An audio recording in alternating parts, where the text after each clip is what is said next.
Liverpool get a point at the Amex? Let's talk about it.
Yes, guys, good afternoon. Welcome back to the chat.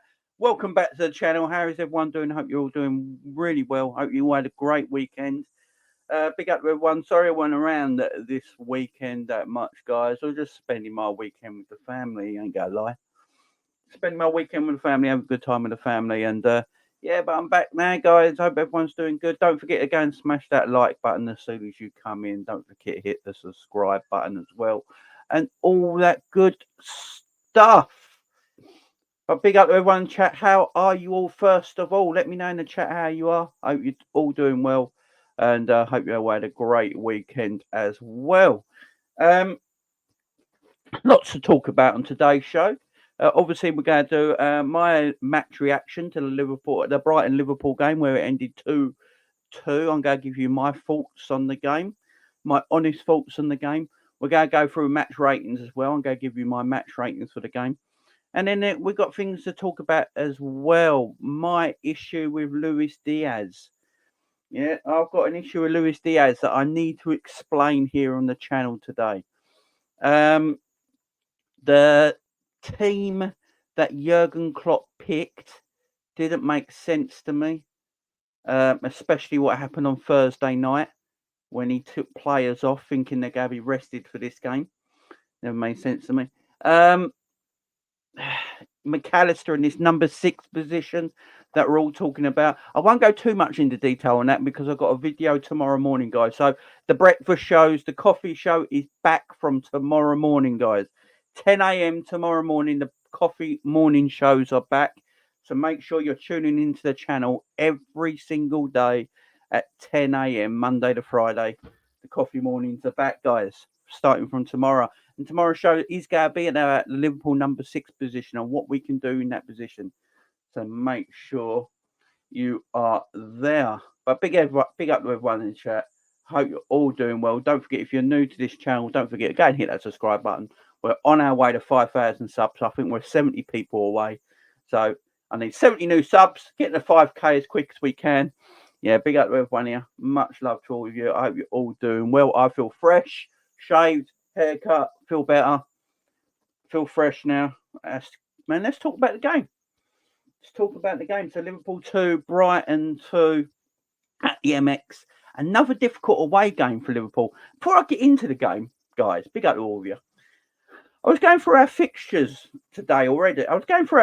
So we have played one away. We opened the season up against Chelsea. That was away from home. We then had a home game against Bournemouth. Then we had another away game against Newcastle. Then we had a home game in Villa. Then we had a away game to Wolves, a home game to West Ham, an away game to Tottenham, and an away game to Brighton. So we've had 1, 2, 3.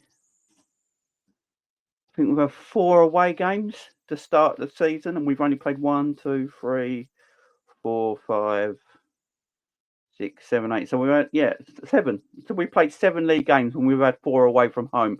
And our away games have been Chelsea, Newcastle, Wolves, Tottenham, and Brighton.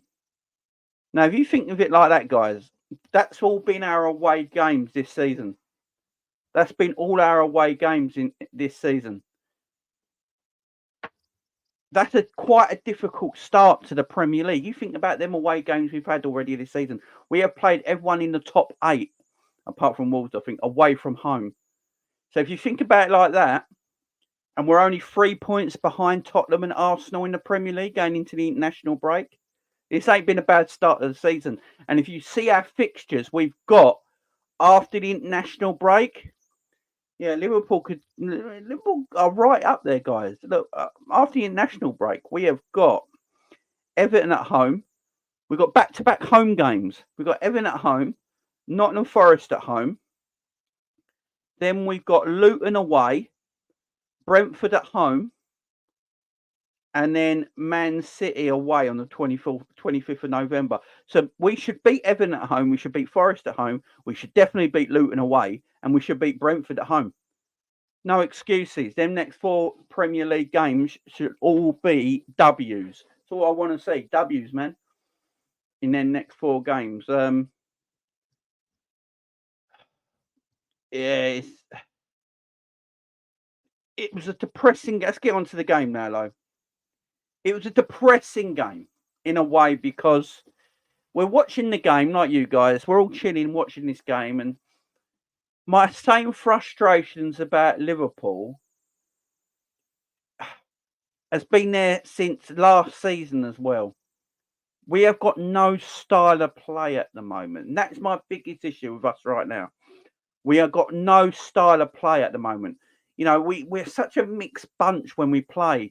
And we get results because we've got so much talent on the pitch that we create opportunities and we create winning games and we create results, and we're still hard to beat. But we got real no style of play. Our style of play at the moment is really frustrating. What we do have is that slow build up from the back that so frustrates me. I don't know about you guys, but this build up from the back we do, this slow build up that we constantly play with, this slow possession based play that doesn't move quick. I don't mind playing out from the back if you move the ball quickly. If Liverpool went, right, we're going to play out the back, we want to play possession based football and we want to play counter pressing. So what we're going to do, but we're going to move the ball quick. I'll be like, yeah, cool. It's risky because, you know, you make a mistake when you're passing out from the back. You got them on top of you straight away. It's risky, but if you got to do it, play with a bit more speed, man. It's so lethargic at times. And because we build up from the back and we play really slow from the back, it's very easy for the opposition team to just sit back and get into their shape. And that's why we struggle sometimes to break teams down, because we move the ball too slowly. You know, Allison rolls it out. It goes to Virgil Kanate and Matip. It goes to the fullbacks. It goes to whoever's playing number 6. It goes back to... And I know what they're trying to do. I understand the game plan. It's about pulling the opposition out of position, yeah? Creating openings, creating traps, yeah? And I understand it, and I'm good with it. Play that way. But move it quicker. It is so slow. It is so slow, and we're like a second half team at the moment. That's what we are. It's like we come alive after 45 minutes. It's like they're like in a sleeping slumber for 45 minutes. Like, and then in the second half, they just get that adrenaline shot, you know. Klopp gives them something, inject it. We're ready now. Let's go out there and do our bit. You know, it's like, well, what's going on? That's my most grumbling part of our play at the moment, is that we move it so slow. We move it quicker playing out from the back. I'll be happy. As I keep saying, I'm not worried. I'm not complaining about playing out from the back. It's the way football's done now. And if you do it correctly, it can look beautiful, yeah? And I understand the thing of it. You're trying to pull people out of position, create openings, create traps. That's all cool. But we've got to move it quicker. It's too slow because the opposition team can get back into their settled position, stay there, settle down, and then Liverpool struggle to pull them back. We got to talk about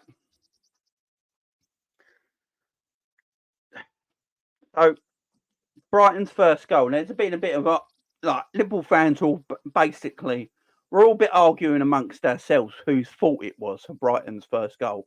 Was it Alisson's fault? Was it Virgil's fault for the pass?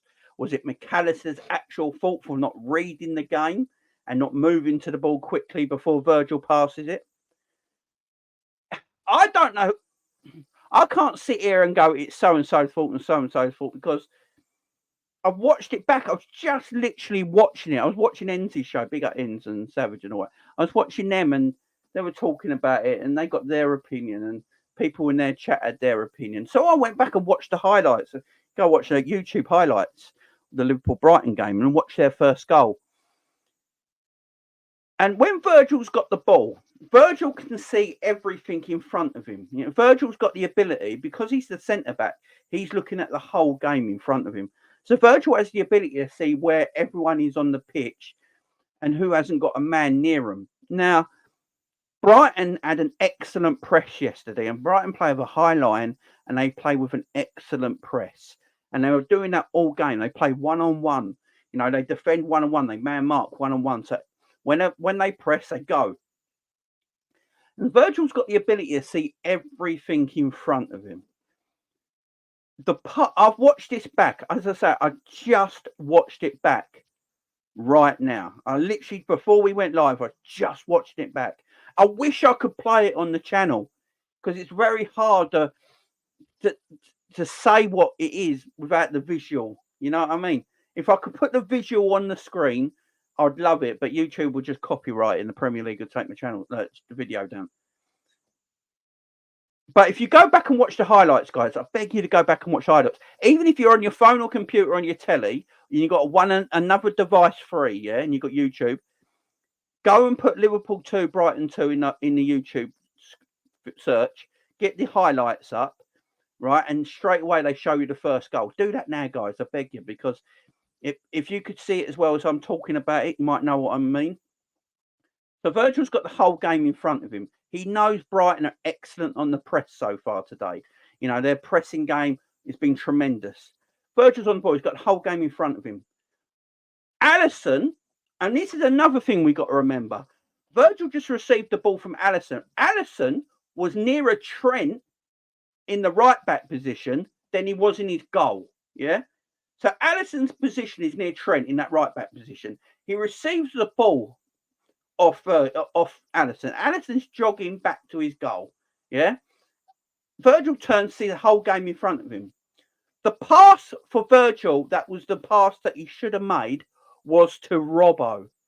Robbo was absolutely free on the left-hand side. Robbo was free on the left-hand side. No one was near him. You know, no one could have pressed Robbo quicker than they pressed Macalester. No one was really near Macalester before Virgil passed it, but Brighton go on the press as soon as a player passes it. So as soon as they saw Virgil was passing to Macalester, they pressed straight away. The movement was straight away. They moved quicker than Macalester moved towards the ball. But no one was close enough to Robbo for that press to happen, because Robbo could have received the ball, then gave it back to Ali, and then Ali could have booted it up the field. And Ali could have picked it up and booted it up the field. For me, it's a dangerous pass what Virgil's doing to Macalester. Even if Macalester received the ball to feet, yeah? Received the ball to feet, he would have been put on straight away because of Brighton's press.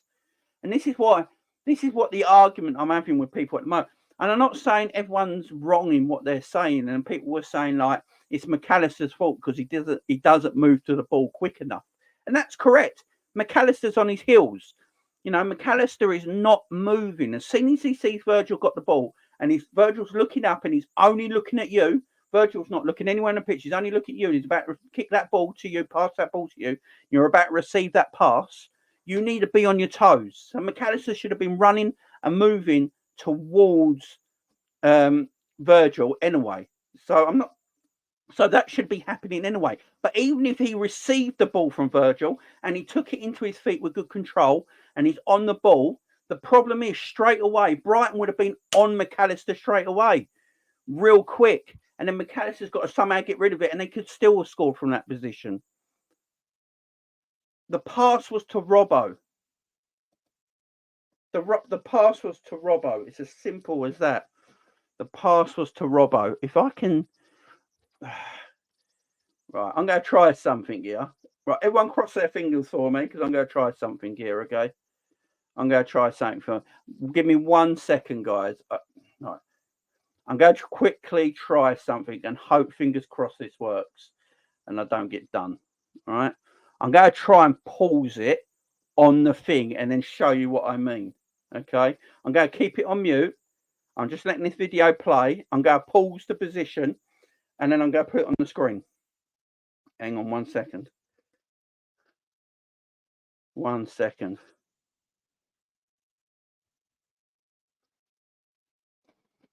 All right. I've paused it.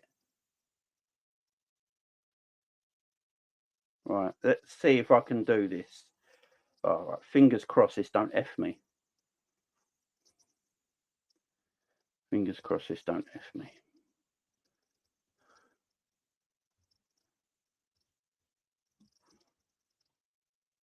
Right. So Virgil's got the ball there, yeah? You can see the Brighton players surrounding Macalester, yeah? You can see them players surrounding Macalester. Can everyone see that? So Macalister's here and the defenders are here. So even if Macalester receives this pass, you've got these two players that are going to come straight onto Macalester. And then you've got the two Brighton forwards here that are going to try and come down this way and cut out any kind of passing position for Macalester. The man who is free is Robbo. Look at all the space Robbo has got. That's the pass Virgil should have made to Robbo. And look at all this play. Look at all this green grass in front of Robbo to attack. Robbo is on the front foot, as you can see there, waiting to receive the ball, and then Robbo can run down the wing. The midfielder here for Brighton, that's nearest Macalester, is ready to press Macalester. So if Virgil switches his play in front of Robbo, Robbo's got all this green space to run into. Look how congested it is here. We have got two Liverpool midfielders, Szoboszlai and Macalester, and 4 Brighton players ready to press the 2 Liverpool midfielders to receive the ball. Brighton have done their homework. They're cutting out the passing lanes. They're putting the press on the receivers for Liverpool. That for me is the pass, yeah? And if I just, hopefully I don't get done here. Right. And straight away, there's the pass. So Virgil's passed it straight away, yeah? So that Virgil's passed it. And look at the Brighton midfielders. As soon as Virgil has passed it, they're pressing Macalester straight away. So even if Macalester wins the ball in this situation, yeah? What's he going to do? Look, he's getting pressed by this player here. This player's pressing him here. Now, this attacker is that Pedro. He's going to come back towards where the ball is going. And look at this midfielder here. So is that Pascal Gross? I can't remember this midfielder here. They're both pressing Macalester straight away. Pedro's coming towards where the ball is going. So Macalester, even if he receives the ball there, he's in trouble. Because if you look at Szoboszlai, you've got another Brighton player right next to Szoboszlai. And then you've got the defensive midfielder here who's going to run into this position. So even if you somehow switches it quickly to Szoboszlai, this Brighton player here is going to be around where my arrow is now on the screen, pressing Szoboszlai. Then you're in trouble. The ball is to Robbo. This is why, for me, it's Virgil van Dijk's fault. Now, Macalester should be moving. There's no doubt about this. Macalester is standing still, which is the incorrect way to play this ball. Macalester should be moving. So Virgil should be shouting to Macalester, no, man on ya, man on ya, man on ya. So Macalester already knows he's got to move. So Macalister's not out the woods here, guys. But to say this is not Virgil's fault is madness. It's absolutely madness. Look at the room Robbo is in. Look at the room Robbo is in.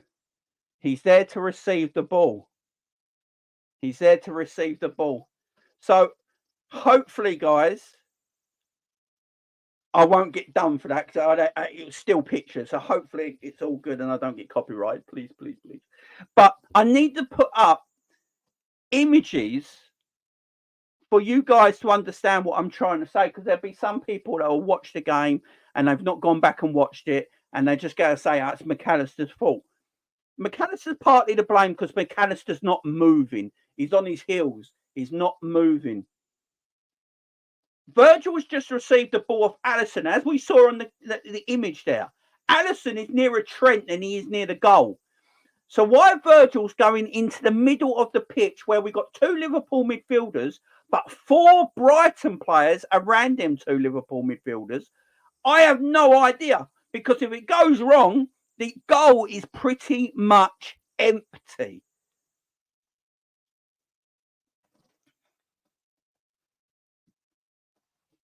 So that is where I'm trying to...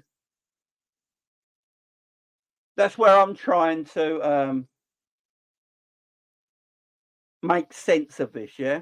Make sense of it. Harvey Elliott as well probably should have made a bit of room to receive a pass to help Szoboszlai and Macalester out. If Macalester, to be fair, if Elliott run into an area where we had 3 Liverpool midfielders against 4 Brighton players in that area of the middle of the midfield, you know, we might have been able to switch it a little bit quicker and get out of that area. So it's all a bit of a cluster mess. It's all a bit of a cluster mess. There's no doubt about that. But for me, the pass from Virgil, when he's got the whole vision of the pitch, and you can see that Szoboszlai and Macalester have got 4 Brighton players around him, is the wrong pass. It should have gone out wide to Robbo. And, you know, that's my opinion as well. That's just my opinion. Let me know if the chat, you guys in the chat, let me know if you think I'm wrong. Is it Macalister's fault? Am I right? Is it Virgil's fault and he should have played the ball out to Robbo, who had all that green grass in front of him? He could have just run into. Luis Diaz was probably hanging outside the picture. Obviously, that image, we didn't see Luis Diaz, but he's probably just outside that frame. And he would have been running towards Robbo. See, if Robbo got hold of the ball there, Luis Diaz would have come closer to Robbo and would have passed on in the wide areas. The wide areas is where you beat Brighton. You don't beat Brighton going through the middle. They're too strong through the middle. You beat them by going through the wide areas. Liverpool didn't do that yesterday. We're really poor in that game plan. But, yeah, that's just my opinion.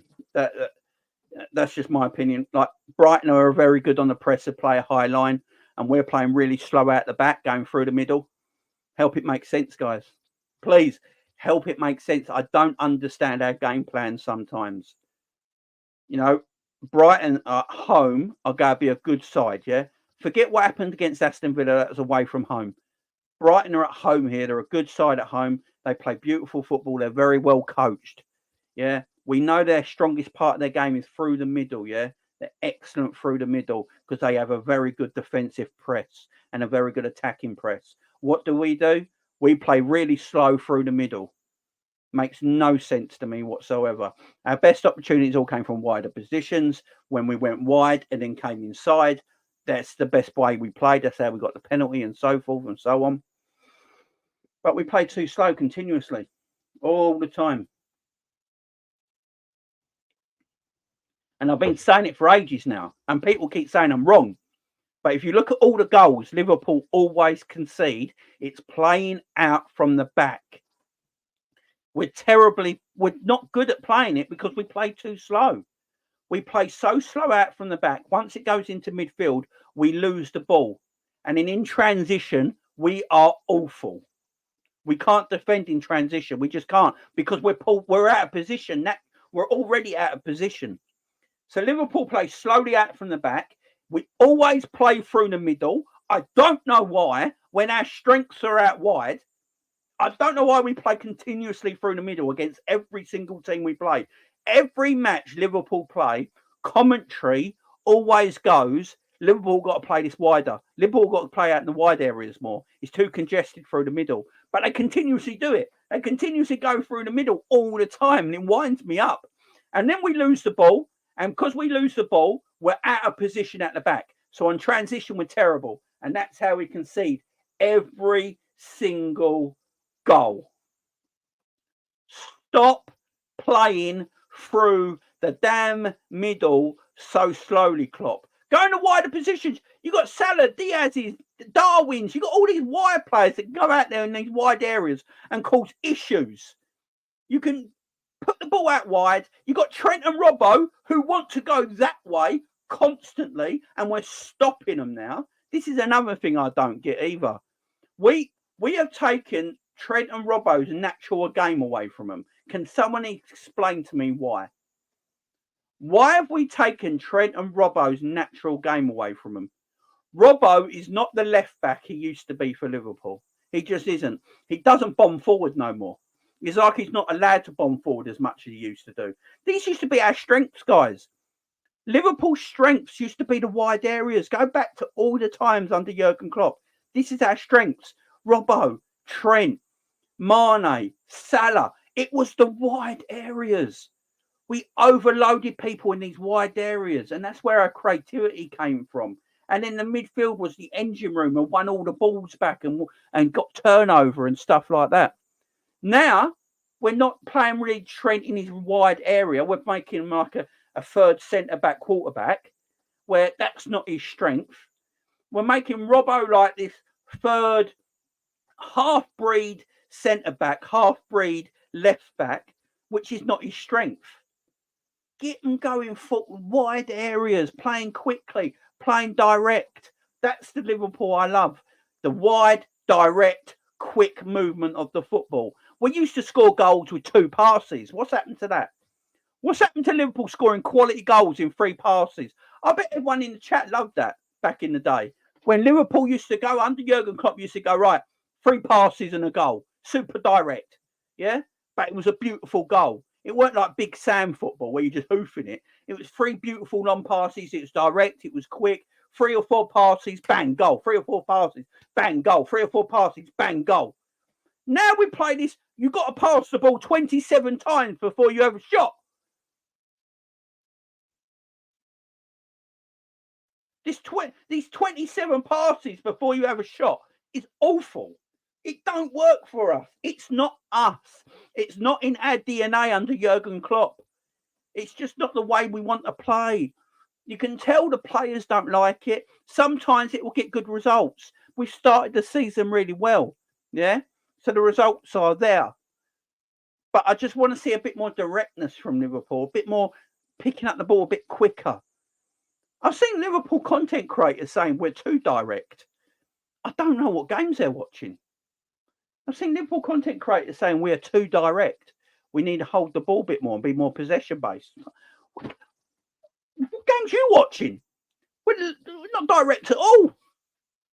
You know, but look, that's my only thing about the game. Yeah, it's my only thing about the game. But let's get back to the rest of the match. Yeah. So we've broken down the first goal for Brighton. It is what it is. It's poor from Virgil. It's poor from Macalester. In my opinion as well, it's poor from Alisson Becker.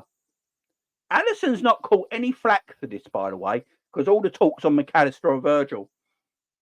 But I think Virgil was pretty. I think Alisson was pretty poor for that goal. I ain't gonna lie.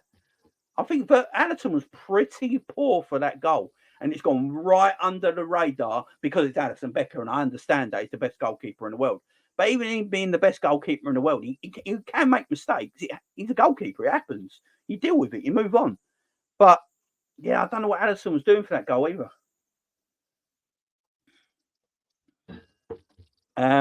But as I say, it's a game of small margins. This is what Liverpool is at the moment. I feel like since Liverpool kicked off this new season, it's been fine margins in every game with Liverpool. We could easily be undefeated and won every single game this season. Go back to watch the Chelsea game to the game against Brighton, yeah? You go back and watch the 90 minutes of all the games, it's fine margins for Liverpool. It really is. We could have easily gone undefeated and be 7 out of 7, or we could have lost 4 of them. It's really mad at the moment with Liverpool Football Club. It's a game of fine margins. There's no doubt about it. No doubt about it. But Liverpool get themselves back in the game. They get themselves back in the game from a Mo Salah goal. And a lovely creative bit of football it was as well. I want to big up Darwin Nunez a little bit.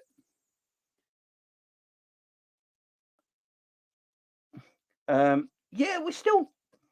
Do you know what it is? I was just saying this. I don't think it matters who plays and who we get. The system's the system. Do you know what I mean? So Macalester and Szoboszlai will move the ball a little bit quicker than Henderson and Fabinho did because they're technically better footballers. But we don't move it quick enough. I reckon we can move it quicker, personally.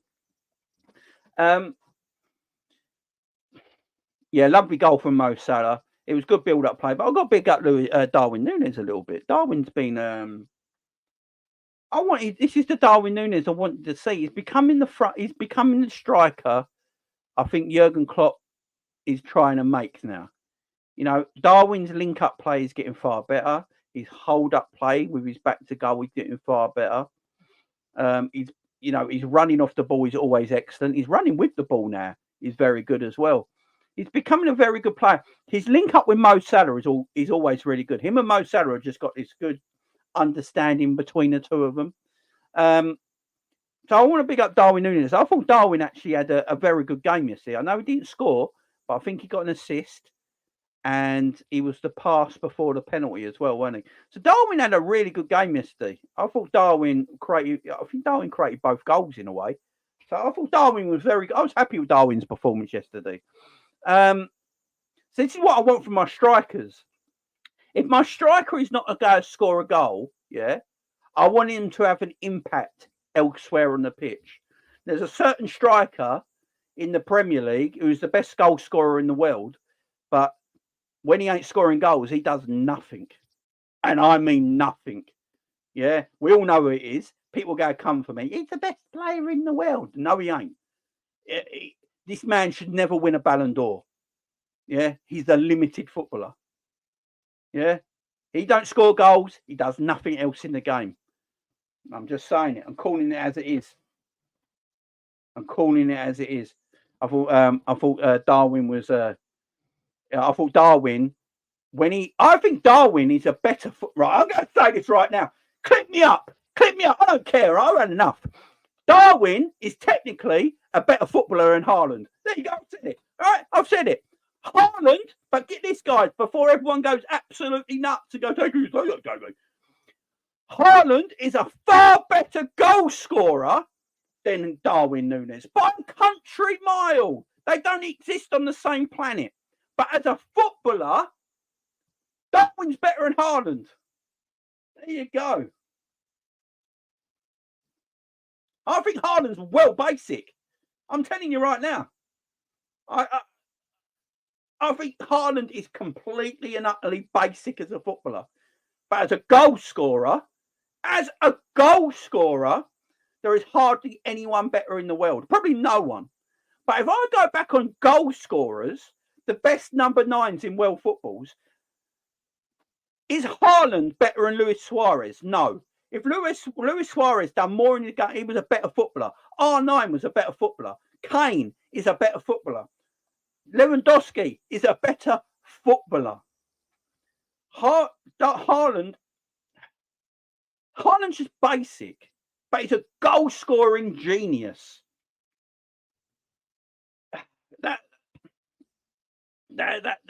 That's what I'm saying here, guys. That's what I'm saying. I can only say what I see. And when I watch Haaland play when he ain't scoring goals, he does nothing in a game of football. Nothing. No impact. No impact whatsoever. No impact whatsoever.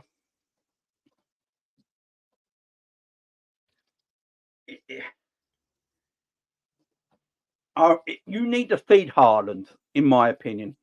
Haaland needs to be fed. I think Haaland is missing Kevin De Bruyne quite badly. I know everyone's going to say this is mental. He's already got 8 goals, Jamie. He's going to win Golden Boot. Yeah, he probably will win Golden Boot because, as I keep saying, he's the best goal scorer in the world.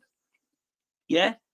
But it doesn't mean he's the best footballer in the world. This is what people got. Gary Lineker was an amazing goal scorer in the 80s. Gary Lineker was an amazing goal scorer.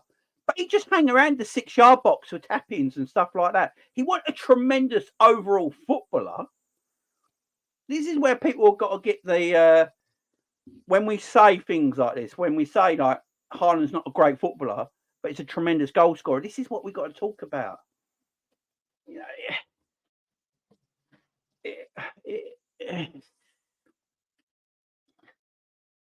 look, as you say, Haaland's 22, he can develop his game, he can. But this man should never win a Ballon d'Or for me. Never. Because if Haaland's going to win the Ballon d'Or for getting 50 goals last season, then Alan Shearer should have got Ballon d'Ors. Just saying. Alan Shearer should have got Ballon d'Ors, yeah? He was getting 30-plus goals every season for Newcastle, yeah? Newcastle, who never won anything, yeah? He was getting 30 goals a season. So why weren't Alan Shearer nominated for Ballon d'Ors? I'm just putting it out there. The world of football's nuts now. No one understands the game.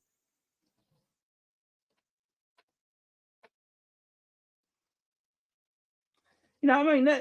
They were goal scorers, right? But no one ever spoke about Shearer being a Ballon d'Or winner.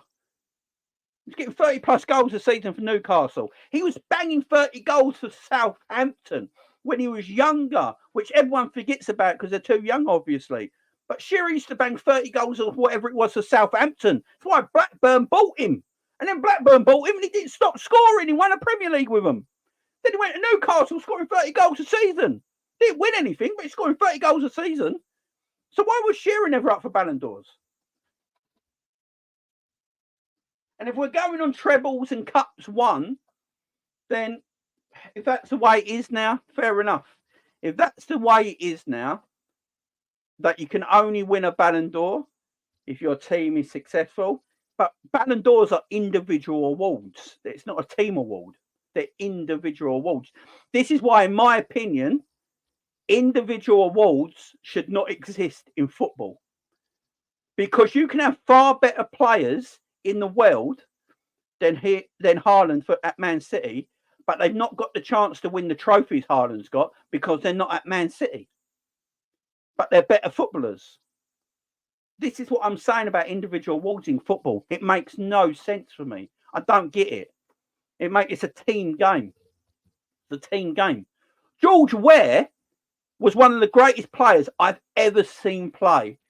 He won 1 Ballon d'Or, I believe, but he was never going to be well renowned as the greatest player of all time because of the national team he played for. So he was never going to win national trophies.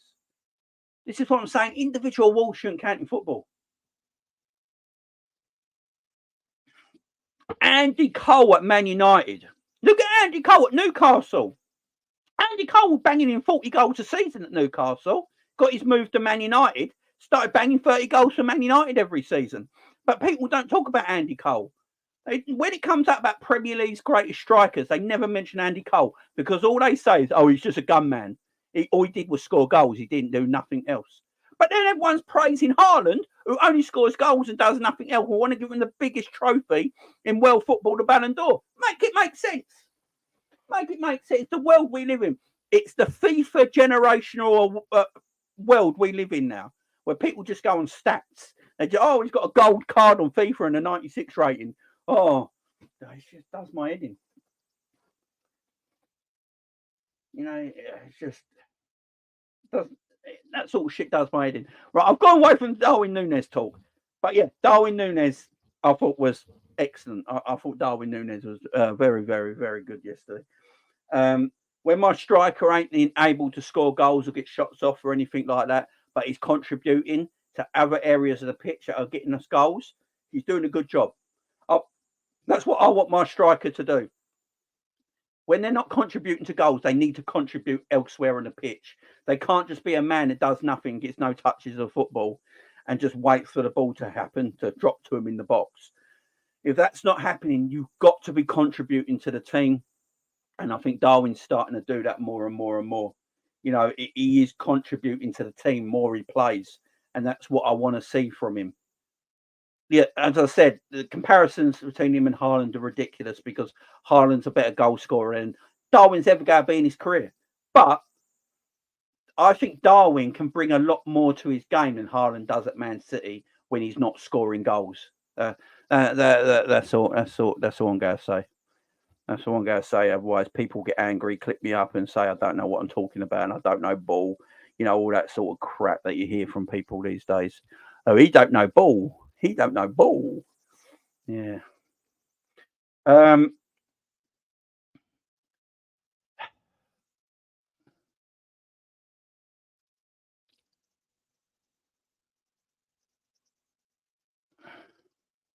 thought Nunez was all right yesterday. He basically created both goals, man. He created both goals.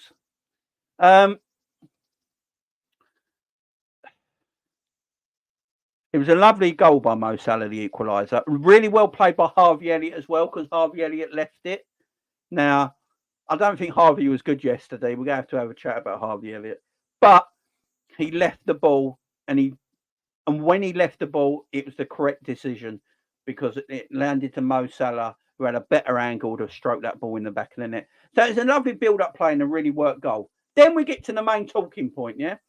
What is it? 6 minutes later? No, sorry. Was it about 3 minutes later we get a penalty? So Liverpool get a penalty from Luis Diaz. Was it Szoboszlai? Sorry.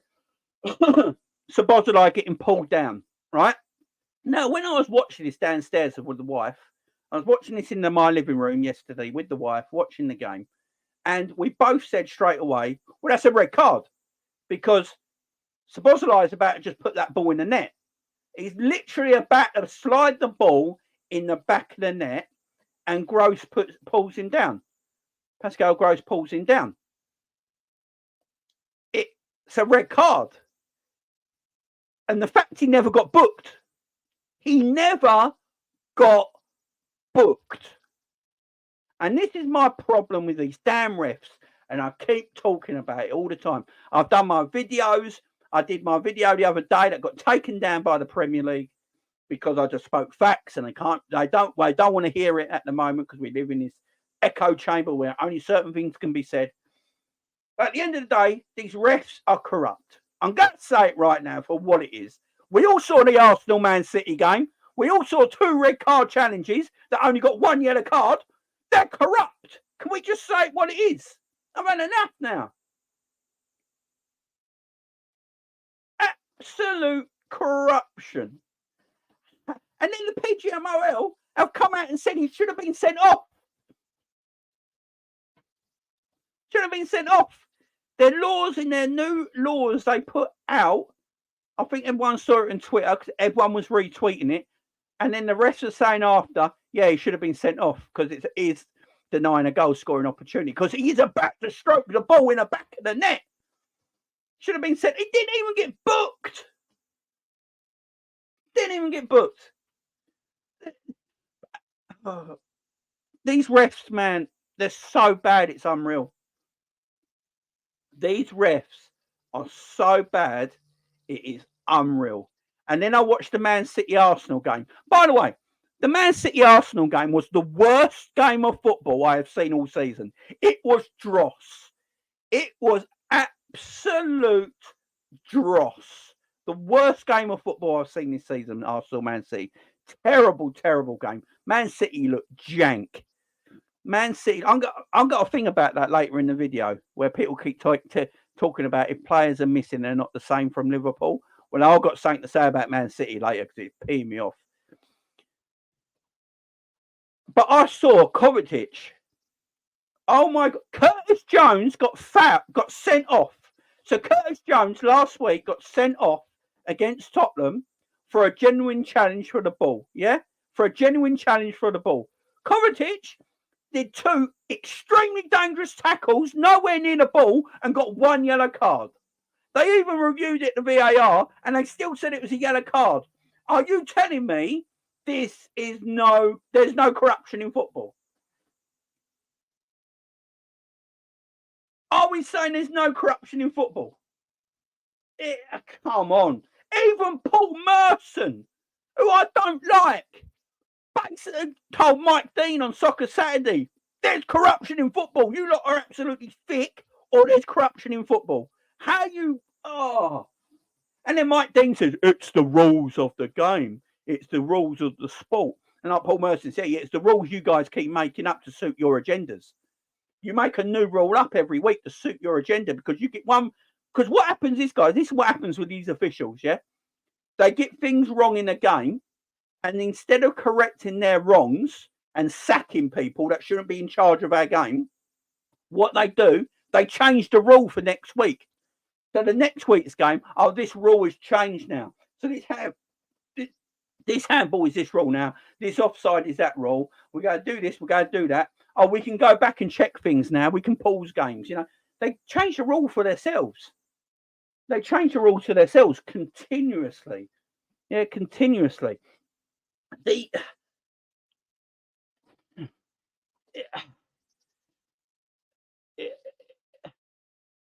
It's criminal. It really is. Bruno Fernandes, but the Kovacic one, Harry's not being sent off. And he just says, no, yellow card. They literally and Curtis Jones, who made a genuine attempt for the ball, gets sent off. Oh, just. And then we get a penalty. Yeah, the penalty is good. I'm fine with that. It's the correct decision. Although, by the way, how long did VAR take to look at that penalty decision, by the way? They tried their best yesterday not to give that penalty, didn't they? Oh my! Even the commentator, even James Carragher said it in commentary about why they taking so long. Like he pulled Szoboszlai's shirt right back. Szoboszlai fell over. It was as clear as day. But VAR took forever to give that penalty. They tried their absolute best not to give that. They tried their absolute best not to give that penalty yesterday, but they couldn't because it was so blatant. They're like, oh, we don't want to give this penalty, but we'll have to, ain't we? They looked for something else. They kept looking at different angles. Why were they looking at different angles when angle one showed Szoboszlai being pulled in the back? Yeah, yeah. He tried to take his shirt off, man. Pulling him from the back. It's the only angle you needed to see. You should have been like, yeah, it's a red card, ref. Continue penalty. Continue, ref. It's a penalty. Also, it's a red card because there's Szoboszlai is about to score there, so goal scoring opportunity. That's a red card as well. Double whammy. But no, they took forever and looked at different angles because they thought Szoboszlai made the first foul.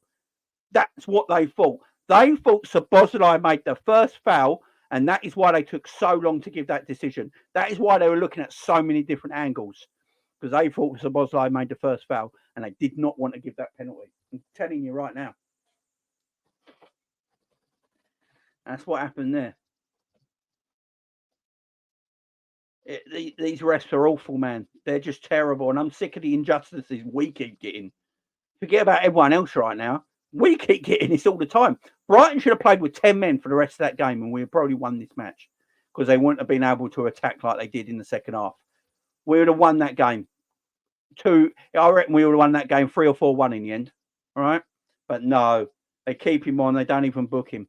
Salah puts his penalty away low. Fantastic penalty for Mo Salah. I ain't going to lie. I was watching it like that because it's Mo Salah taking a penalty, and I'm like, oh, I don't want to watch.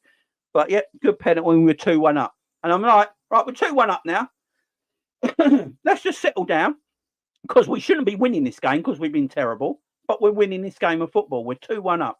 Let's settle down. Let's get some passing going. Let's keep the ball now. Now, I don't mind Liverpool playing a bit slower, bit possession football. Just keep the ball now. We don't need to go and score. Let Brighton come on to us a little bit now because we're 2-1 up. But no, this is Liverpool Football Club. And Liverpool Football Club have to give you chances because that's what Liverpool Football Club do. They just sit there and go, we love our fans But at the same time, we want to put our fans through heart attacks continuously, and we're just going to play the most edgy football, risky football, away from home when you're 2-1 up that you can see. Let's just keep playing risky football at 2-1 up away from home against a good Brighton side. Let's do that, shall we? Defensively, we are terrible. Absolutely terrible. We're always out of position. We're always out of a position constantly.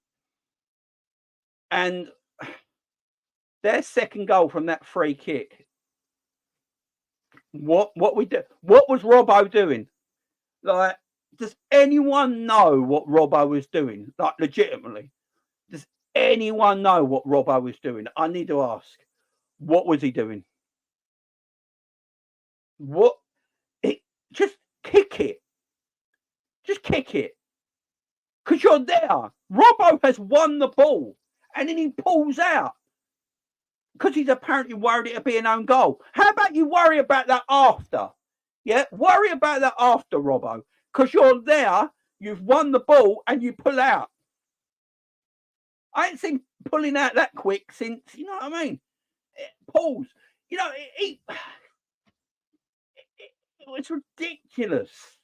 Absolutely ridiculous. And because the team can see that Robbo's won the ball, the cross has come in, all Robbo's got to do is stick out his right leg, yeah? Because he's made the jump, he's there, he's won it. All he's got to do is stick out his right leg and it gets blocked. It don't even come into the box. But because Robbo don't do that and he pulls out, the ball moves quicker and people move, yeah? And then Dunk's there to put it into an empty net. It's absolutely shocking. Shocking play by Robbo. It's shocking for giving away the free kick in the first place, Joe Gomez. Absolutely shocking all round by Liverpool Football Club, giving them chances continuously. The mistakes we make are going to catch us up if we're not careful. They will eventually. We'll get caught out eventually by these mistakes continuously, and we're going to get heavily beat one day. They've got to tighten up. And right, let me talk about some individual players, man. Let me talk about some individual players. Now, let me talk about Trent Alexander-Arnold. Trent had a great game, in my opinion. I thought Trent had a really, really good game. Matoma never got a kick of the ball. You never saw Matoma at all when Trent was playing at right back. I thought Trent handled Matoma really well, considering in the past Matoma has cooked Trent. I think Trent handled the Matoma battle really well. He kept Matoma in front of him the whole time. He kept him there the whole time in front of him. I thought Trent played extremely well. I've got your super chat. Big up Rishi. Sorry, I forgot about that. Agree, but our mentality needs to change. The players heard were not in it. Heads were not in it. Yeah, big up Rishi. Mate, thanks for the super chat, my friend, as always. Sorry about that. I forgot I had that on the screen.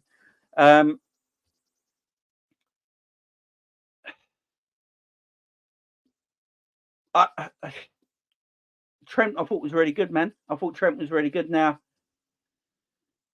a lot of people were upset that Joe Gomez didn't start the game. And I've got to say, I think Joe Gomez has been excellent since the Newcastle game. I think Joe Gomez has been very good. And he probably should have started the game. But Klopp felt that Trent would be the better option. Yeah. And the way Trent played, I weren't too unhappy with that decision because Trent actually played really well. And he proved to his manager that he was the better option because we saw what happened when Joe Gomez came on. What happened was madness. So Joe Gomez came on, who's meant to be, as Jamie Carragher said in commentary, the better defender. He came on and decided to let Matoma do what he wanted. So Matoma didn't really get a kick when Trent was playing. Gomez come on, who's questioned as the better defender. Gomez came on and let Matoma do what he wanted. You know, you do. You want Matoma, you go mad, man. Just get the ball now and start dribbling everywhere. Yeah. All I can do is failure. All I can do is failure constantly. Yeah. Kanate as well. Kanate and Gomez. I don't know what happened to them boys when they came on, but my God, they were awful. That was so bad.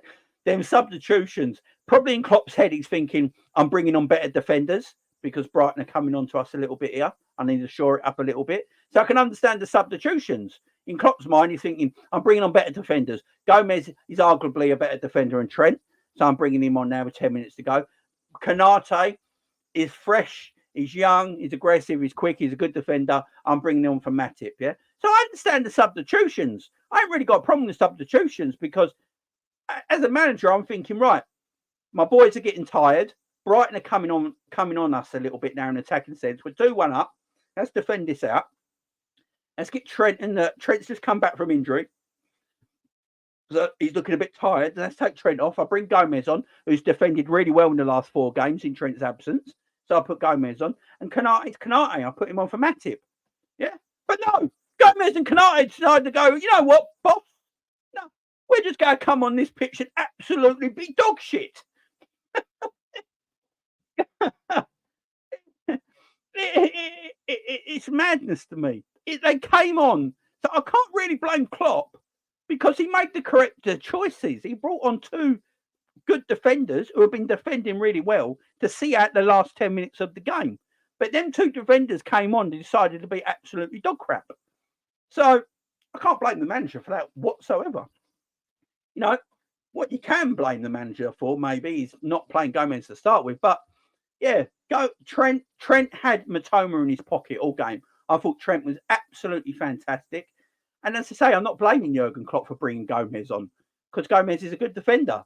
And Trent was getting tired because he's just come back from injury. But Gomez came on and just let Matoma do what he wanted and had a brain fart for 10 minutes. It's a weird one. So I can't blame the manager on that at all. That's just on Joe Gomez.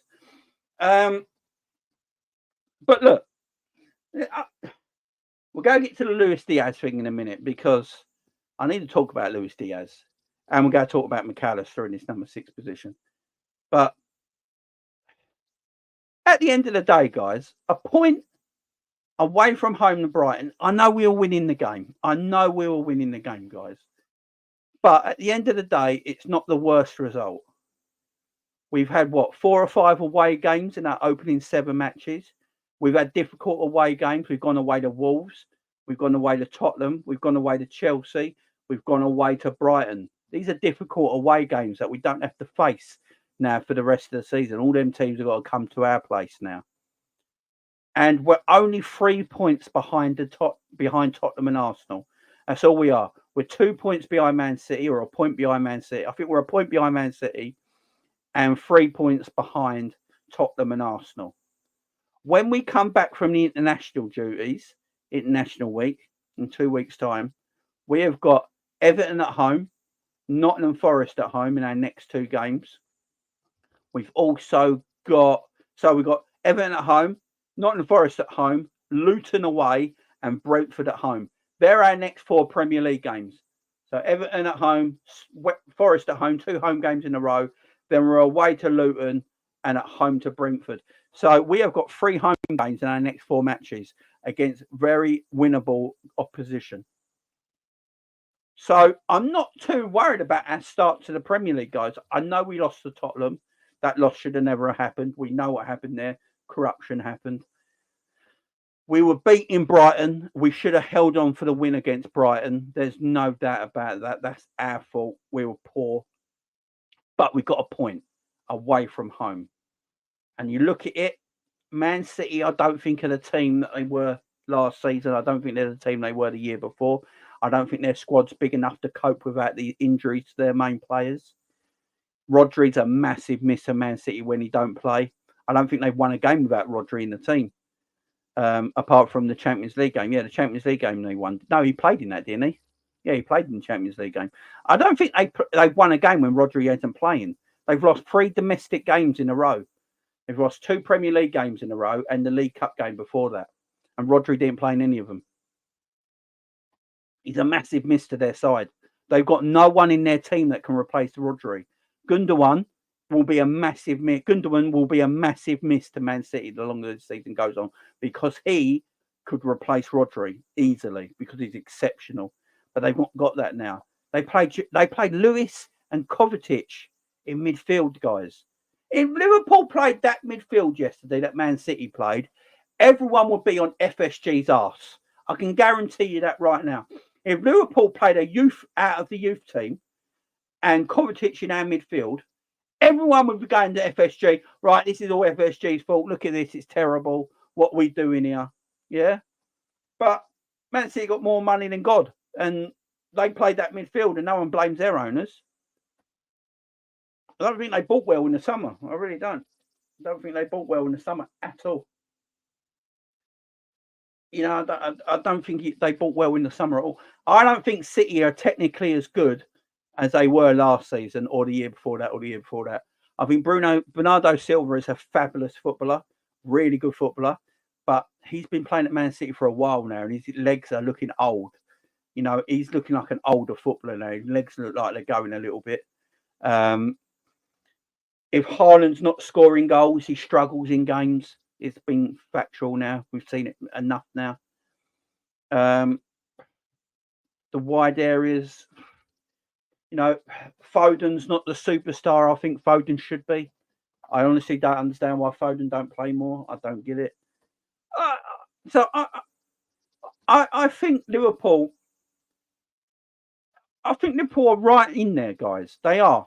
The next few games after the international break, I think Arsenal got Chelsea when they come back, but Liverpool got 4 very winnable games when they come back from international break. As long as injuries are cool, Gakpo and Jota should be back after Jota will definitely be back after the international break because he only had a 1-game suspension, and I believe Klopp said after the international break, Cody Gakpo should be back. So Jota and Gakpo are back after the international break. Thiago, the missing man, Thiago is meant to be back after international break. I'll see that when I believe it, you know what I mean? Or I believe it when I see it. But yeah, Thiago is meant to be back in after international break. So we got Thiago back, Jota back, and Gakpo back after the international break. We've basically got a full strength team, and then 4 games are very winnable. Really are. I think Liverpool can. They put themselves in a good position. Now, I'm not saying we're going to be title winners. I think we're a year early for that. I think this group of players, once we get a defensive midfielder in the club, I think this group of players next year, with the new players we got this year that have bedded down after 12 months, I think next year, if Liverpool buy well again next summer, which I think they will, I think Liverpool can really challenge next year. Liverpool's main aim, to be fair here, guys, Liverpool's main objective this season is to finish in the top 4 because we finished out of it last season. That should be Liverpool's main objective this season, just getting to the top 4. Anything else on top of that is an absolute bonus. But then next season, I believe Liverpool need to challenge next season. They really do. No ifs or buts. You know, you have another good summer. These players are bedded in a bit more. You know, we just got to stay in, as Captain Sal says there, stay in touching distance till Jan. Let's see where we are. Yeah? Because Tottenham will fade away because they haven't got the squad. They haven't got the depth on the bench. You know, they will fade away. Chelsea are getting better. Chelsea look decent again. Let's see how Chelsea go because Chelsea have got 6 really hard games now. After the international break, I think Chelsea are basically got to go through hell in their next few games. I think they play all the top 6 teams but us in their next 6 games or something mad like that. And Man City's Man City. Look, I know I'm having a go at Man City here. I think if you talk to Man City fans, and Man City fans are genuine with you, I think they would say they're not as good as last season because the players they bought. I mean, Mateus Nunez, is he Man City? Is he Man City quality? Is Kovacic Man City quality? I don't know, you know. I really don't know. So I think even City fans will agree with us that they're not as strong. But the problem with City, they got Pep, and City have been there and won it every year. Their experience might just win them the title at the end of the day. I think City will still win the league. I just don't think they're as strong as they were. And I think even City fans would admit that. So Liverpool just got to stay in touching distance, man. Liverpool just got to... yeah, Spurs are playing 1 game a week, but their squad is very thin. Their squad is very thin. Even Spurs fans will tell you that. I've been listening to a lot of Spurs fans lately, and that's what they're saying. you know, they're enjoying the ride right now, but their squad is very thin, even if they are playing one a week. And this is where I get annoyed about. See, I can't blame the owners this summer. Some people might. I'm not going to blame the owners this summer. I think we bought pretty well. The number 6 position, look, Liverpool wanted Lavia. That is facts, yeah. Liverpool wanted Lavia. I think some people, the Casado thing is a weird thing because I don't think Jurgen Klopp wanted Casado. But Liverpool legitimately bid for Casado. Look, Liverpool legitimately put 115 million or whatever it was on the table. Brighton CEO has come out and said that is a genuine offer. But Casado chose money. It's up to Casado. He chose the bank with Chelsea. Go for it. Lavia chose the bank with Chelsea. That's all it is. You know, Lavia decided to go to Chelsea because he's going to get far more money for not playing football. That's up to him. If Lavia wants to get paid a lot of money for not playing football, that's up to him. But that was Liverpool's main thing. Liverpool wanted a number 6. Liverpool didn't get a number 6, yeah? Well, they did get a number 6. Number 6 we got was Wataru Endo, yeah? Now, this is my issue with all this, yeah? When we bought Wataru Endo, Jurgen Klopp was beaming. Does everyone remember this press conference? Jurgen Klopp was smiling so much, teeth was glowing. He was so happy. His eyes were bright. The man was ecstatic. He was over the moon. He was loving life. And he said to us, what did he say to us, fans? We got to, you guys have got to trust Wataru Endo. You've got to trust him. He's a good player. He's going to be good for us. You've got to trust him. Well, Jurgen, son, how about you trust him and start playing him in the number 6 role? How about you trust him? This is your player. Klopp made it very obvious in the press conference that Wataru Endo was his player. He wanted Wataru Endo. Remember, he said we tried to buy him a few years ago, but the owners didn't want to buy him because of his age. We tried to buy him a few years ago. Klopp wanted him for time. So, I ain't blaming the owners on this one. It's not their fault, man. But Klopp told us to trust him, but Klopp don't trust him. And Klopp's been trying to buy him for time. Macalester is not a number 6. We're wasting Macalester's talent being in that number 6 role. But Alexis Macalester is such a professional, he's got to play that role. But we're wasting the man's talent in that position. No, put him further up the field. Put him further up the field, man. Put him further up the field. Put Wataru Endo in that 6th position. Is he going to be any worse than Macalester in that number 6 position when he's a natural number 6? Probably not. But what that allows you to do then is push Macalester further upfield, where he wants to play.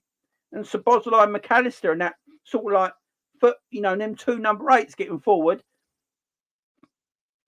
You've got to change something. After the international break, we need to change something in this number 6 position. Either Stefan Bajcetic comes back from injury and Klopp just goes, right, Stefan, you're my number 6.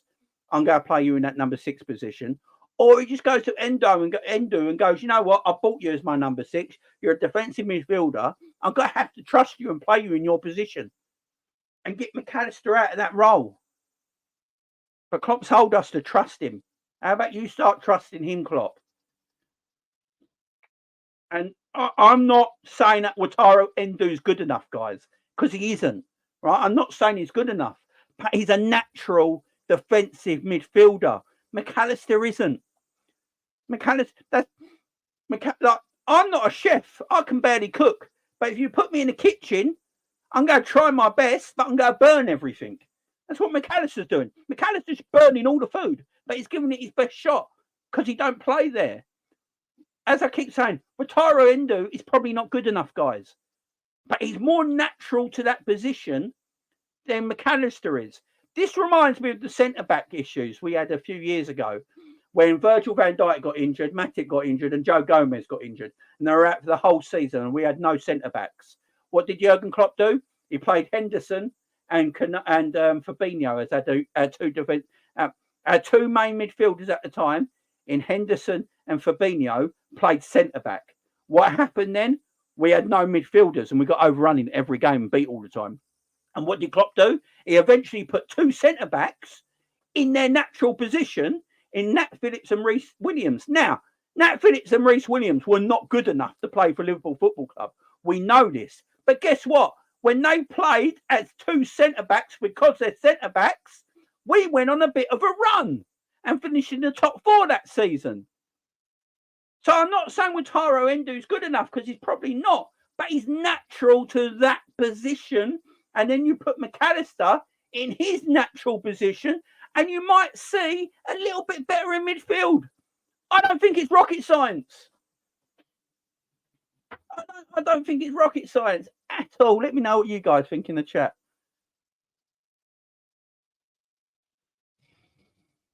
Perfect analogy.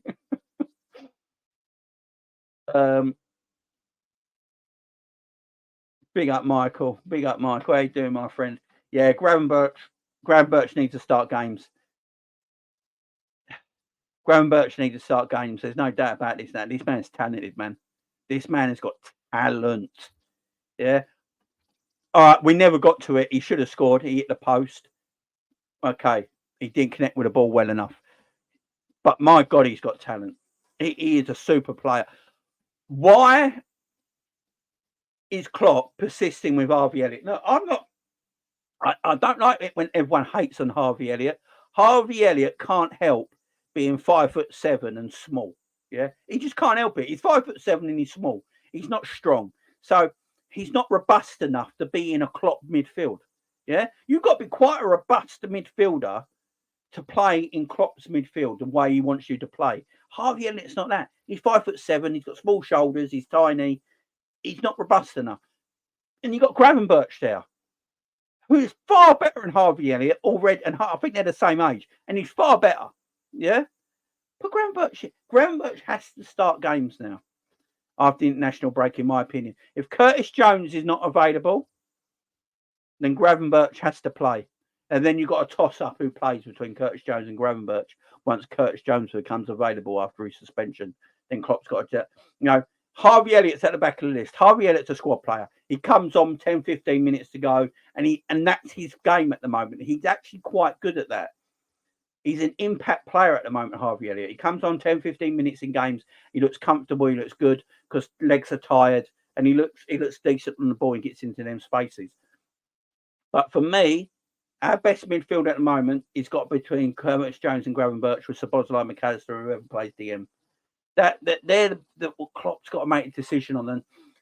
But for me, Wataru, after this international break has finished, Klopp has either got to go with Endo or Besetic as his number 6. No more of this Macalester stuff. It don't work. Get Macalester a little bit further up the field in his natural position. Gets Szoboszlai. He's just great. And get that more natural defensive midfielder in. You get a more natural defensive midfielder in. Just get players playing in their position, man.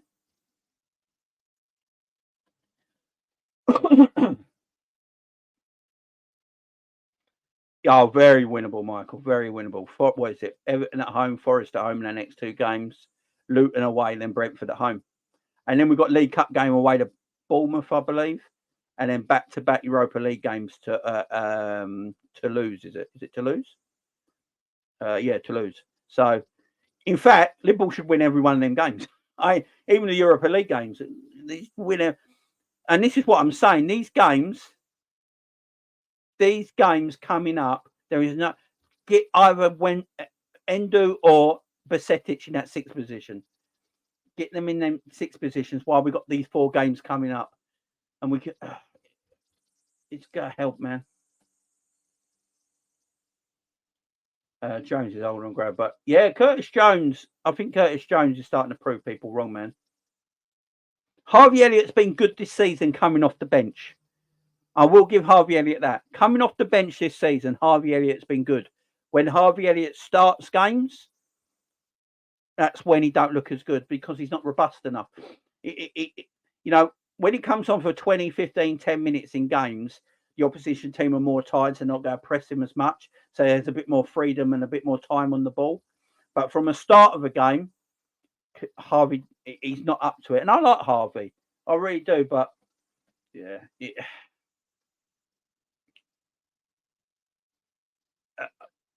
Harvey's just. I think Harvey's. You know when teachers have teachers' pets. I think managers have them as well. I think managers have certain players they just like, and it looks like Harvey Elliott's one of them. Curtis Jones is one of them, but Curtis Jones should be one of them right now because Curtis Jones has not really done anything wrong. I don't get the slander on Curtis Jones. Maybe he's because he's not fashionable.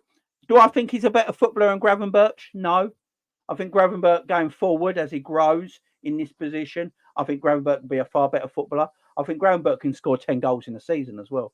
What I've seen, the small sample size that I've seen of Gravenberch in a Liverpool shirt already, and his days at Ajax, I actually think Gravenberch could get 10 goals for Liverpool in that midfield area. I really do. I think he's a super talent. He's going to explode, man. He's going to explode. We need the Andre signing. I think that will happen. I literally think this will happen there. I think I was reading something from Neil Jones the other day and talking about Andre, and he's basically saying that Liverpool haven't called off. Liverpool still want him, and he wouldn't be shocked if we went and got him in January. I think that might happen. I think Liverpool might pick him up in January. Liverpool seem to like the January transfer window for buying one player in.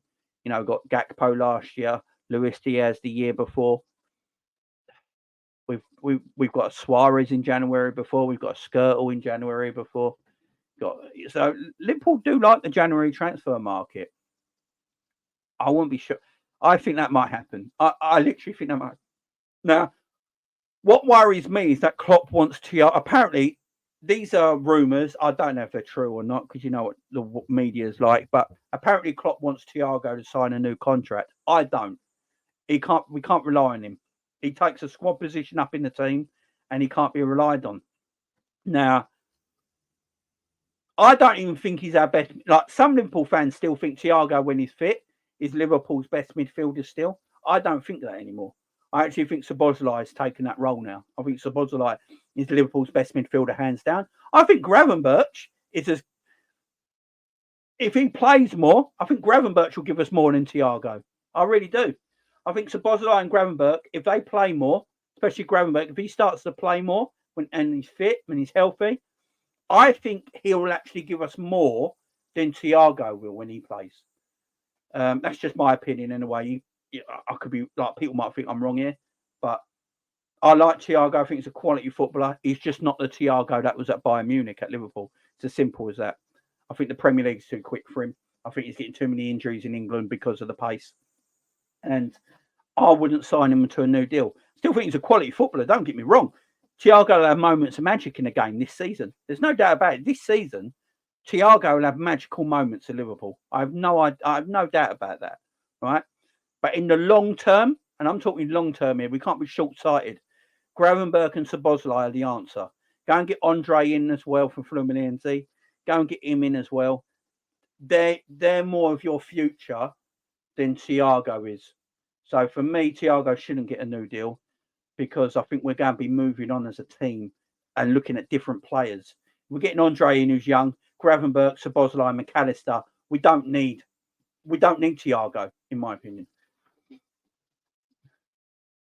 I don't think Elliott makes it here. No, I think Elliott leaves next season on loan. Curtis Jones has drive, he still does. Oh, you know what Twitter's like, man. You know what Twitter's like. People still go at him at Twitter. You know what Twitter's like, man. You can play Macca at the 6 of Harvey on the pitch. We need another midfielder with high. Do you mean can't, Gory? I think you meant can't there, didn't you? Harvey is thrown off as nothing. Yeah, I agree. I absolutely, yeah, there you go. He said can't, yeah. Yeah, I agree. I totally agree with you. I actually think Macalester in the 6 might work better if he started Gravenberch and Szoboszlai. I think that might have worked better because Gravenberch likes picking up the ball from a deeper position at times. So I think that might work better. But I agree with you, man. I agree. That's why Curtis Jones has looked. I think that's why Macalester hasn't looked so bad when Curtis Jones plays as well next to him in that 6 role. I think it just got really highlighted against Brighton because Harvey Elliott was playing next to him, and Harvey Elliott is not that midfielder. You know what I mean? So I think it got highlighted even more in the weekend's game. But if you go back this season, look, we've lost one game to Tottenham, which we shouldn't have lost because the referees cost us that game with their corruption. But apart from that, alleged corruption.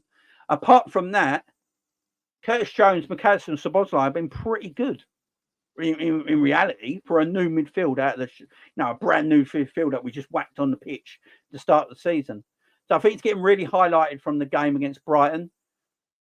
I don't know if it got highlighted so much if he started the game with Gravenberch and Szoboszlai with Macalester. But Macalester still shouldn't be playing 6. Do you know what I mean? Big up, Danny. Did he play centre-back last week? I ain't gonna lie, I ain't keeping tabs on him. I think, didn't they win the Libertadores? I can't pronounce that word. The other day as well. Yeah, Van Dijk was January as well. There you go. Van Dijk was January as well. That's what I'm saying. Liverpool do like the January window.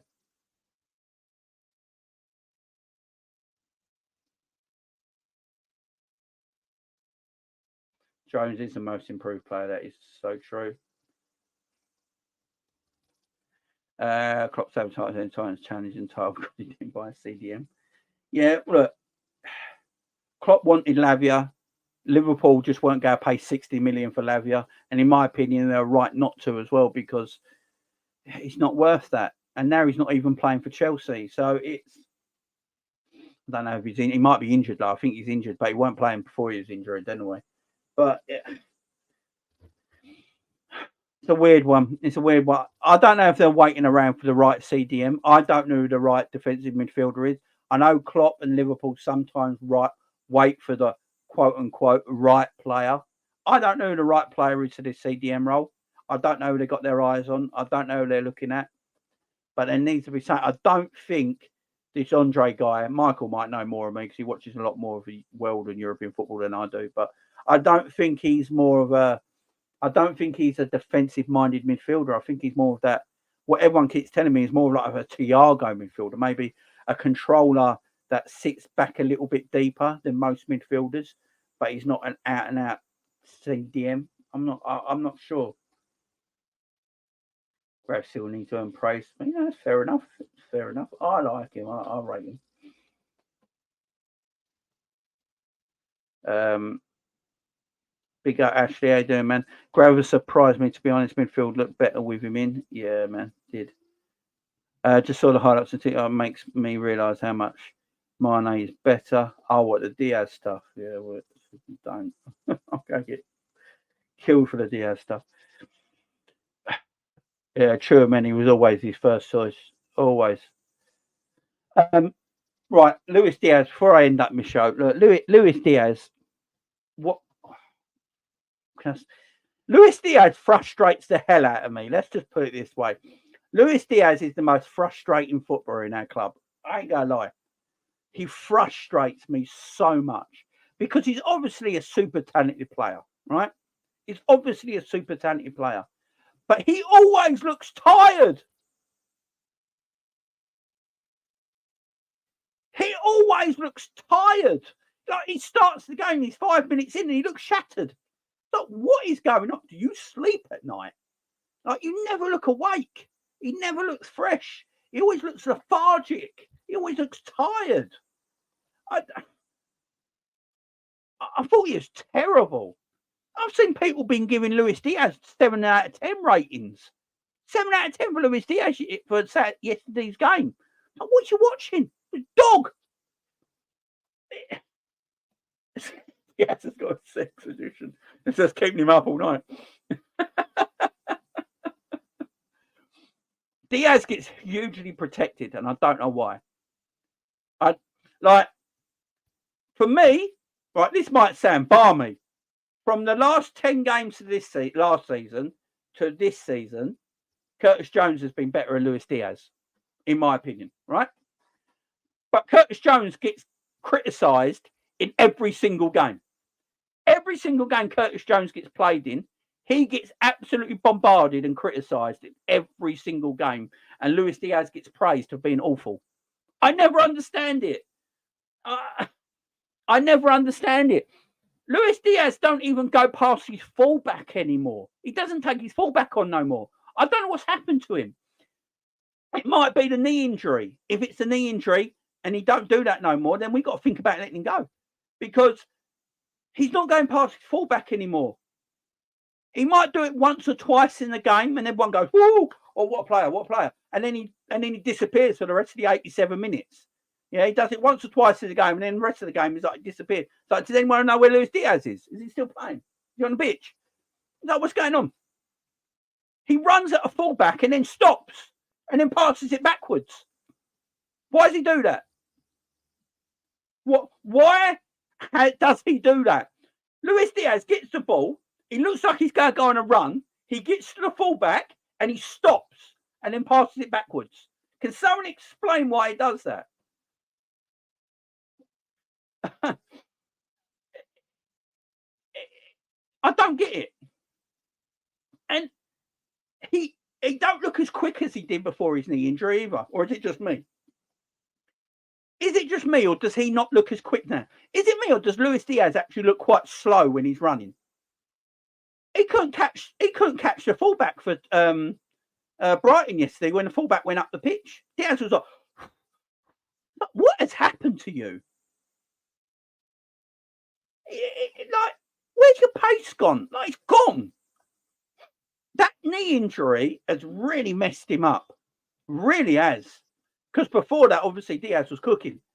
But since the knee injury, he's come back. I don't know. And what people go do to defend Luis Diaz, they go, give him time. He's coming back from. How much time do you want to give him? How much time do we give him? How much time do we give this lad? He'll have moments in games because there's quality with Luis Diaz. And this is what I'm saying about him. So people go get this wrong, what I'm saying about him. Luis Diaz will have magical moments this season, yeah? He's already had it this season when he's grabbed a goal for us out of nothing and grabbed a goal for us out of nothing. Right? He'll have them moments in games, but go back and watch them games that he plays in where he has had that moment and scores a goal. What does he do for the rest of the game? You know, people have a go at Mo Salah for this, yeah, all the time. When Mo Salah might score 2 goals in the game, but he's done nothing else. And they criticise him and give him a bad rating. Luis Diaz will have one magical moment in a game and do nothing else. And they all like, "Oh, Diaz was amazing, 9 out of 10. Come on.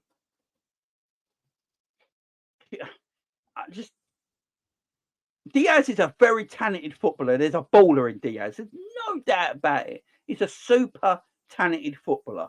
You can see that. You can witness that yourselves. But there's something not right with him at the moment. And this is what I'm trying to say. He's not taking his fullback on enough. He runs at his fullback and stops continuously. Now, people will go and say, well, it's because no one else is joining play. If that's the case, that's fine. I understand that. But it's all the time.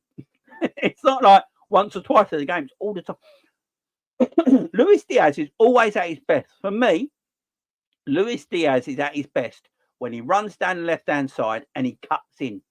That's when Luis Diaz is at his best. I don't want to see a Diaz where he just runs to the byline. That's not Diaz. I want to see the Luis Diaz that gets the ball on the left-hand side, drives at his fullback, and then always cuts inside and creates havoc.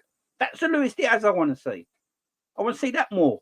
And that Diaz has disappeared at the moment. Also, he's not creative enough. If Luis Diaz is going to be our creative winger, right, then he needs to create. It's as simple as that. I've had this argument with other wingers that play for other teams. I have this argument with Jack Grealish, who people stick up for Jack Grealish all the time. I don't think he creates enough for a £100 million winger. I don't think he does enough. And I have arguments with people like, if you're going to play on the wing in a 4-3-3, you either got to be scoring or you got to be creating, in my opinion, in today's football.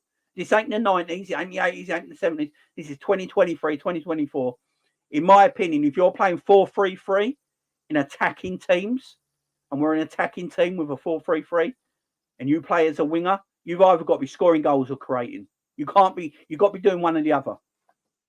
You know what I mean? And that's my issue with him at the moment. And people protect him too much. Like, oh, he was great yesterday. I don't get what everyone's saying. He weren't great yesterday. he looks busy, but he does nothing. That I used to say this about St. Maximin all the time for Newcastle. I've been saying this for years. I went on Coppish 2 years ago. And on a calling show, I said that St. Maximin is totally overrated and will never make it in the Premier League. And now he's moved. Yeah, he's gone. He's gone to Saudi. He was all show and no go. That's what he was. All show and no go. So he always looks busy, always looks like he's doing something, but then nothing really happened. And that sometimes with Luis Diaz, it frustrates me that he does a lot. So people think he played really well because he was busy, but he actually did nothing when he was busy. Do you know what I mean? If that makes sense. He's got no chemistry of Robbo at all. His chemistry with Robbo is non-existent. Like nothing's there. He's actually got better chemistry with Tsimikas. When Tsimikas and Diaz play, they actually got a nice chemistry between them, like an understanding. Robbo and Diaz got no chemistry whatsoever. It's like a sexless marriage. That's what it is. That's what Diaz and Robbo are. Diaz and Robbo is a sexless marriage. No chemistry. Nothing happening. Nothing. No chemistry. Sexless marriage. It's mad. It's mad to me. Just. Also, I don't think he plays well with Darwin in the team either. I think Diaz plays better when Gakpo's through the middle or Jota's through the middle. Because Jota and Gakpo make space for Luis Diaz. Darwin gets into Luis Diaz's space. And that's not Darwin's fault. That's what Darwin should do because he's a number 9. But I think Darwin gets into Luis Diaz's space. When Gakpo and Jota play, they play a little bit deeper and they allow Diaz to have more space. That's why, in my opinion, Luis Diaz always looks better when he plays with either Gakpo or Jota through the middle. Just my opinion, man. And look, we can always look. Mane was our left winger. Mane was totally different level to Diaz. You know, Mane was world-class level. Diaz is just here. There's no comparison whatsoever. Mane was a completely different beast altogether. You know, when he was at Liverpool, arguably Mane was the best left winger in world football. There was a massive argument with that you could easily argue. Mane at his best at Liverpool was the best left winger in the world. You can't say that about Luis Diaz. You just can't. So when we compare Diaz to Mane, it's not a fair comparison because they're nowhere near each other level-wise. You know, Mane was different, man. Mane was scary. Mane could just, he was just different gravy, man. But I like Luis Diaz. I'm not hating on Luis Diaz. I think you guys in the chat understand what I'm trying to say. You know, Luis Diaz is a tremendous talent. There's no doubt about that. But since his knee injury, he's not shown it enough. And he's busy a lot, but he doesn't really do anything with that busyness. He has got a couple of, I think he's got 3 goals this season, and 3 goals have been good, man. He's taken the game by the scruff of the neck and got them goals, and he's looked decent. But you go back to the Tottenham game, he should have scored last week. You know, when Salah put him through and he put it wide, the goal we did get was ruled off incorrectly, you know. So he's had moments, and he's a talent. I just think he needs to step up his game just a tad, you know. And then we got a superstar because I don't think Luis Diaz is that just yet. He's not a superstar, and that's just turn it up a little bit. And I think Luis Diaz can become a superstar. I think if he didn't get the knee injury, if Luis Diaz never got the knee injury, I think we're not having this Diaz conversation. I think Diaz will be a superstar. I think he'll be one of the best left wingers in the world. But that knee injury completely derailed everything. And he's not as quick now, and he's not as athletic as he was because of that knee injury. And it's understandable. It's a horrible injury, man. It's a horrible injury. And, you know, it's just, I'm giving criticism, but I try and, I'm not slagging a player off. So people would take this wrong. I'm not slagging any players off. I'm criticising and trying to make it a sandwich, you know, positive criticism, positive, yeah? That's what you got to do. When you look at a player, I always feel like you've got to make a positive sandwich out of it, yeah? So you make the bread's the positive and then the criticism's the meat, yeah? And you have a bit of and then you can debate about it. If you come on here and I just go, right, Luis Diaz is terrible, he's shocking, I want him gone, he doesn't really do anything for us, that's not positive criticism. That's not proper criticism, because I'm just saying, I'm just slagging him off for slagging him off's sake. Yeah. What I'm trying to do is that say he's a talented footballer. There's something about him that I rate, but he's just not, there's something missing. And I can't put my finger on it. And it just could be the knee injury. But I want to see a little bit more from him. You know what I mean? Yeah. That's all I'm trying to say. So people might come at me with this, but come at me. It's all good. Guys, much love for you all coming onto the show, watching me chat for an hour and a half. I do appreciate it. Much love to all of you guys. Guys, don't forget to go and smash that like button if you've not smashed it already. Let's get them likes on the way up. Don't forget to subscribe to the channel as well. We're on 77 likes, guys. Go and make sure you can get them likes up to 100. 100 likes is always the key. We've got 100 people watching right now. Everyone go and smash that fun button right now. Let's get up to 100 likes. Always the key. We try and get on every single video. Minimum 100 likes. It helps the algorithm. People find my channel. Subscribe to the channel. We get closer to our goal. So make sure you go and smash that like. Much appreciated. Guys, thank you very much for joining me. I'll be back tomorrow morning. The coffee mornings are back from tomorrow morning at 10 a.m. So make sure you're back here at 10 a.m. tomorrow morning. We're going to go through the defensive midfield problems at Liverpool Football Club and what we can do about it. Until then, guys, thank you very much. See you soon. Bye-bye.